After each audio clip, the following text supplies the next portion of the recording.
안녕하십니까. 이번에는 전라도 지역의 사찰을 쭉 순회해 왔습니다. 호남 최고의 사찰은 어디일까요? 전라남도 또 전라북도 큰 사찰을 한 두 군데씩 다녀왔습니다. 백양사, 송광사, 그리고 전라북도의 내장사, 선운사 이렇게 다녀왔습니다. 보시기 전에 구독, 좋아요 부탁드립니다. 먼저 백양사입니다. 단풍이 꽤 아름답습니다. 요즘 조계종 사찰들이 입장료를 안 받죠. 그 대신 중앙정부나 또는 지방정부에서 국민 세금으로 돈을 주어서 그걸 메꾸고 있는 거죠. 그런데 이 백양사는 말이죠. 그러니까 주차장을 별도로 해놓고 잠시 차를 대도 주차요금을 5,000원을 징수합니다. 그러니까 돈을 받는 방법도 아주 가지가지죠. 여기가 백양사입니다. 뒤에 현무가 아주 기세가 대단하죠. 단풍이 아름답습니다.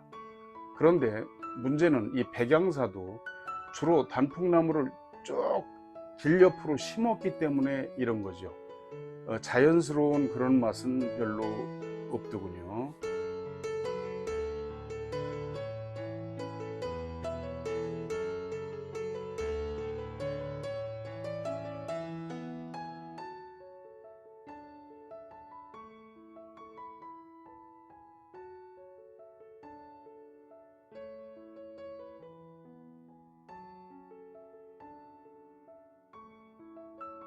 그 연못이 하나 있는데 그 옆에 웬 스님 한 분이 팝송을 노래를 부르고 있어요.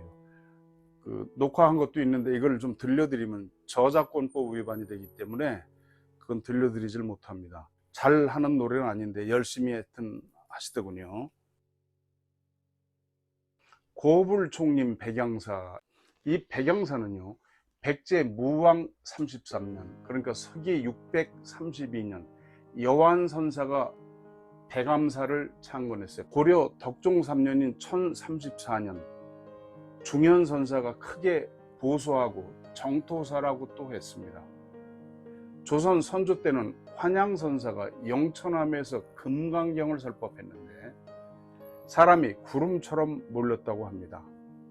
그리고 3일째 되는 날 하얀 양이 설법을 들었고 7일간 법회가 끝난 밤 꿈에 흰 양이 나는 천상에서 죄를 짓고 양으로 변했는데 이제 스님의 설법을 듣고 환생하여 천국으로 가게 되었다며 절을 했다. 이튿날 영천함 아래 흰 양이 죽어 있었다. 이후 이 절 이름을 백양사라고 고쳐 불렀다. 이렇게 되어 있습니다. 예, 뒤에 이 현무가 아주 억세고 날카롭죠. 여기가 대웅전이고요. 그 뒤입니다.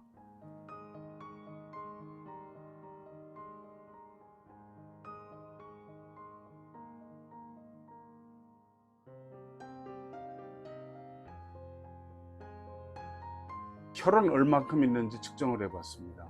네, 여기는 전남 장성에 있는 백양사입니다.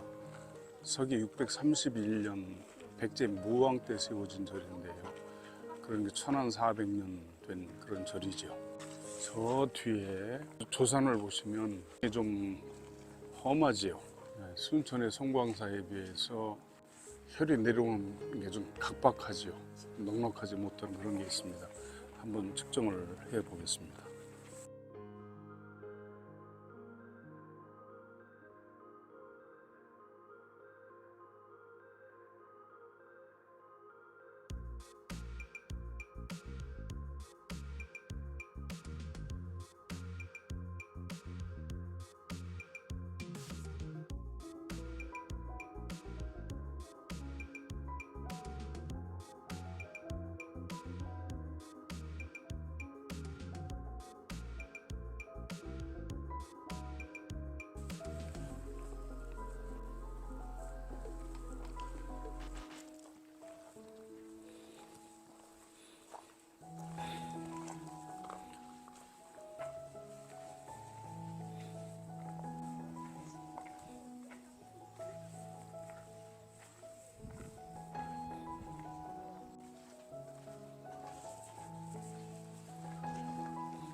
여기는 조산이 타고의 금상으로 생겨가지고 혈이 많이 약합니다. 단풍도 좋고 그래서 그런 관광지적 요소가 있기 때문에 이렇게 많은 분들이 찾는 것 같은데 터 자체는 다른 큰 절에 비교해서 부족하다고 그렇게 보여지네요.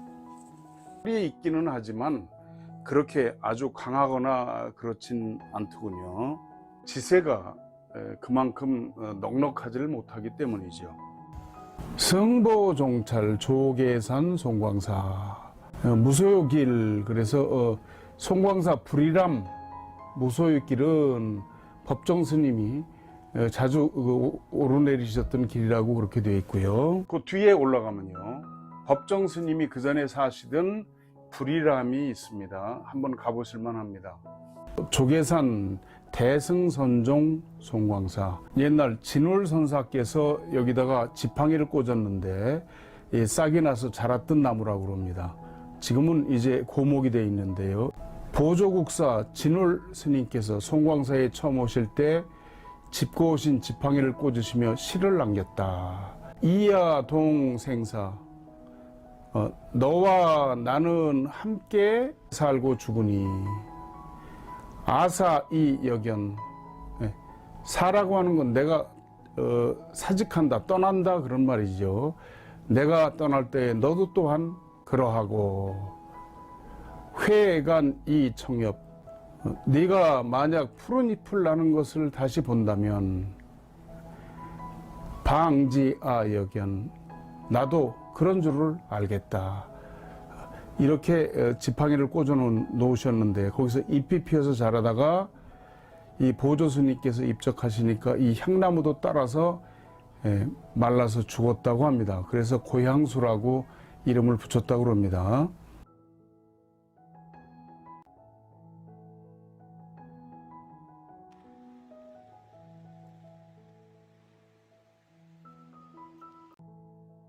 종고루고요. 얘가 이제 대웅전, 여기서 과연 지기가 얼만큼 강한지 측정을 해봤습니다.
승보전입니다.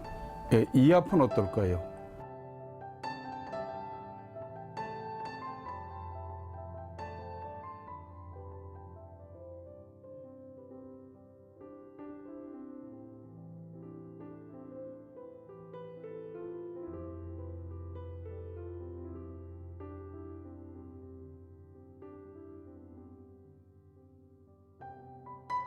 참 건축물이 아름답죠.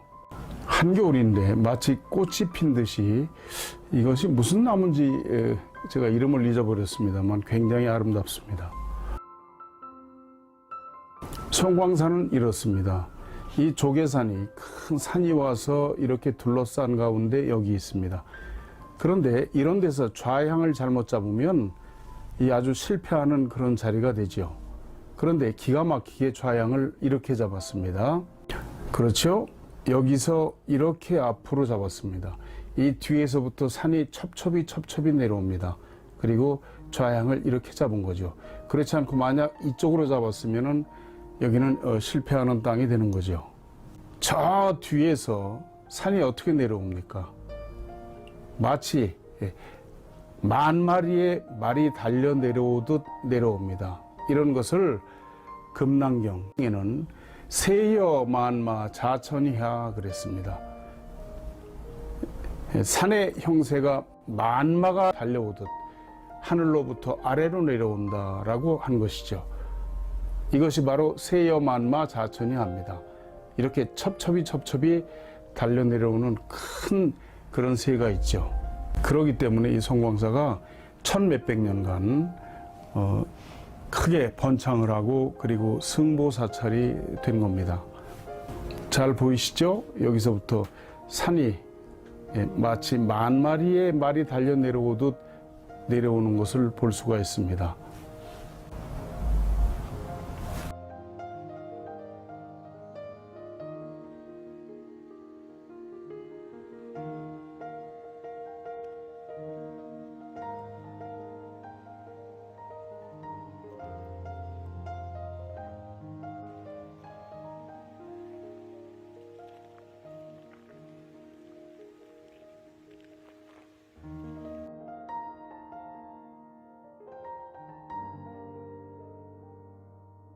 송광산은 뒤에 조계산에서 일직선으로 다 이렇게 건물이 되어 있습니다.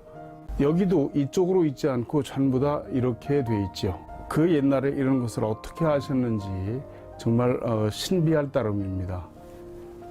송광사를 측정해 봤더니 이 붉은 줄은 위에서부터 내려오는 혈들입니다. 그리고 이 노란 줄은 옆으로 지나가는 혈들입니다. 마치 그물처럼 혈이 이 사찰을 덮고 있는 것을 알 수가 있습니다. 다음에는 전북 정읍에 있는 내장산 내장사로 갔습니다. 단풍이 대단한데요. 문제는 뭐냐 하면 단풍나무를 일정한 간격으로 빼곡히 심었습니다. 그래서 단풍을 만들었어요. 그러다 보니까 우리가 지나다 보면 가을에 그 감나무가지에 감도 열리고 이런 그 토속적인 그런 전경은 없습니다. 인위적으로 너무 단풍을 조성을 해놨어요. 이 내장산은 정읍 내장산 동쪽 기슭에 있는 선운사의 말사입니다. 636년 백제 영은 스님이 창건해갖고 영은사라고 했고요. 1539년 소실 불나서 없어지고 1557년 희묵 스님이 다시 짓고 내장사라고 했다고 합니다.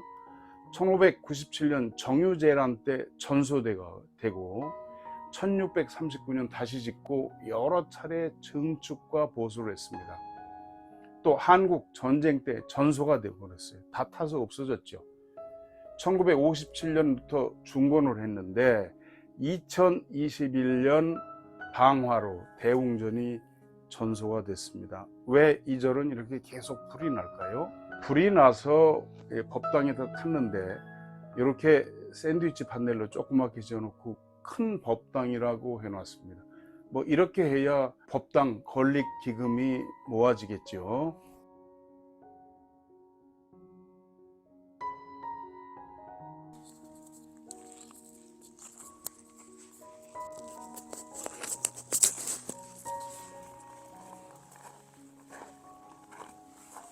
그 전에 어떤 술 취한 스님 대웅전에 불을 질러서 모두 타버리고 지금은 저렇게 우선 해놓고 큰 법당이라고 하고 있네요.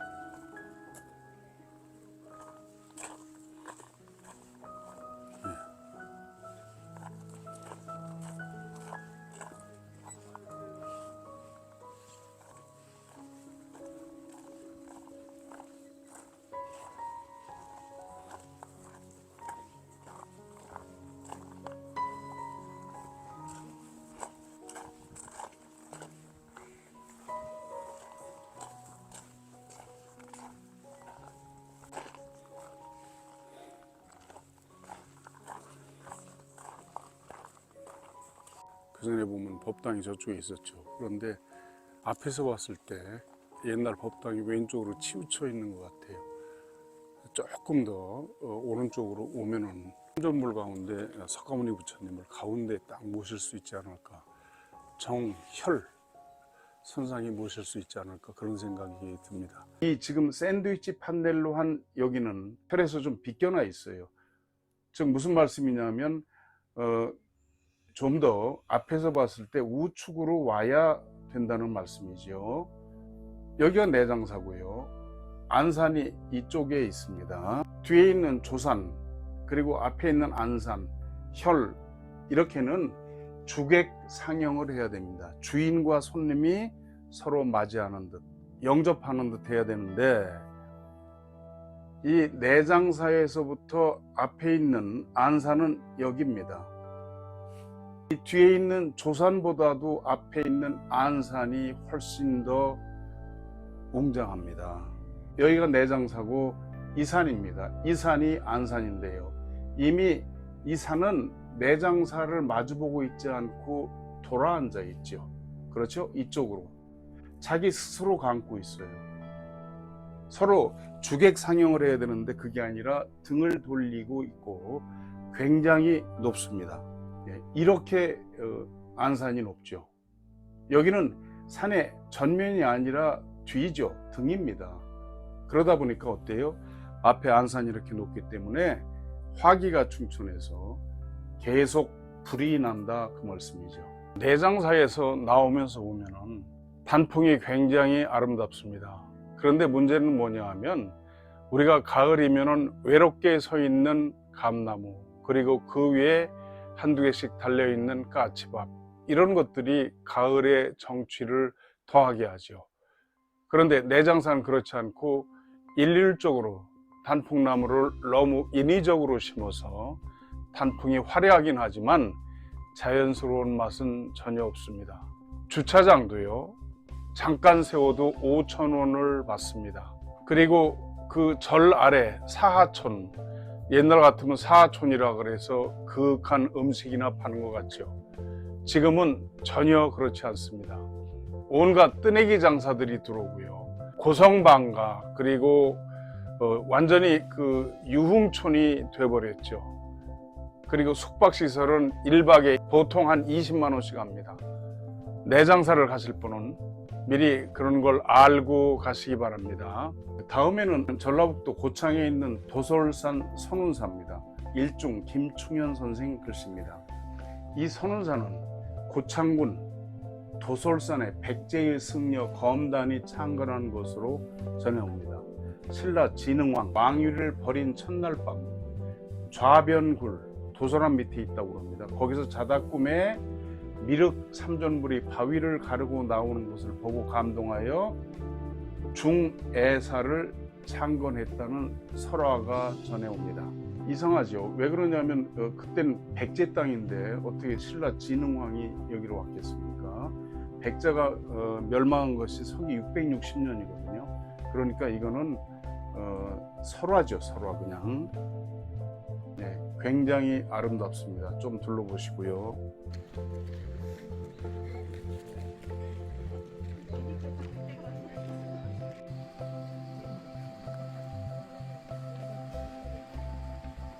대웅보정, 고색 창연하고 주변의 산세가 풍수적으로 아주 훌륭합니다.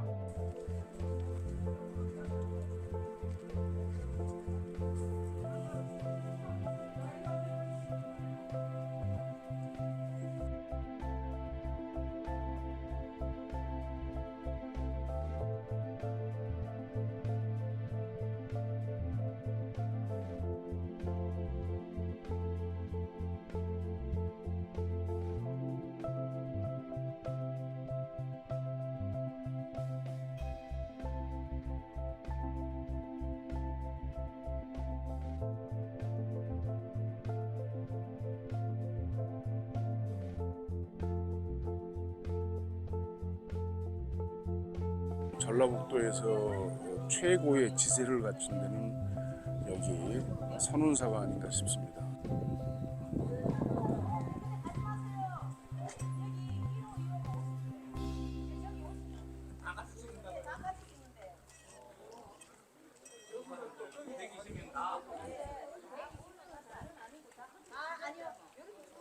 사람 인따나.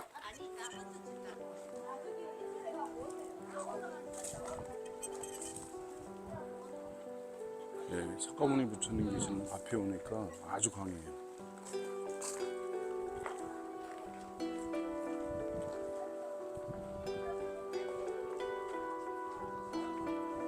전남 장성에 있는 백양사, 그리고 정읍에 있는 내장산을 위해서 여기까지 왔는데요.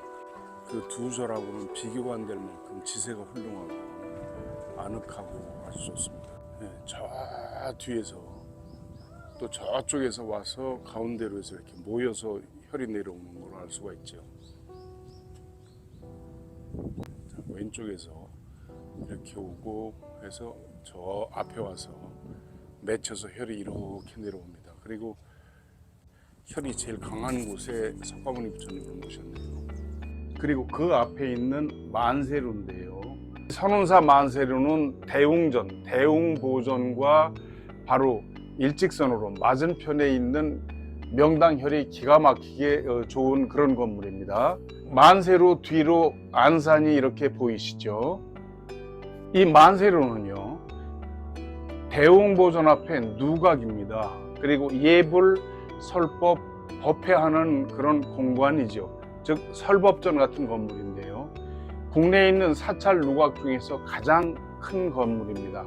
백제 때 지어졌다 또는 고려 때 지어졌다는 설이 있습니다만, 실제로 기록에 보면 조선 광해군 12년 1620년 2층으로 지어졌다고 합니다.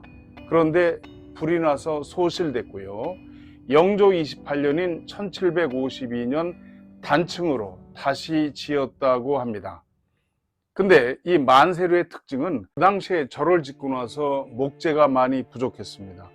그렇기 때문에 나무를 그대로 다듬지 않고 껍질만 벗긴 목재를 사용한 그런 특징이 있습니다. 그래서 가서 보시면 아주 재미가 있죠. 이런 역사적 사실을 아시고 보시면 더 재미가 있습니다. 여기가 대웅보전이고요. 여기가 바로 만세루입니다. 바로 지척에 있지요. 선운사는요,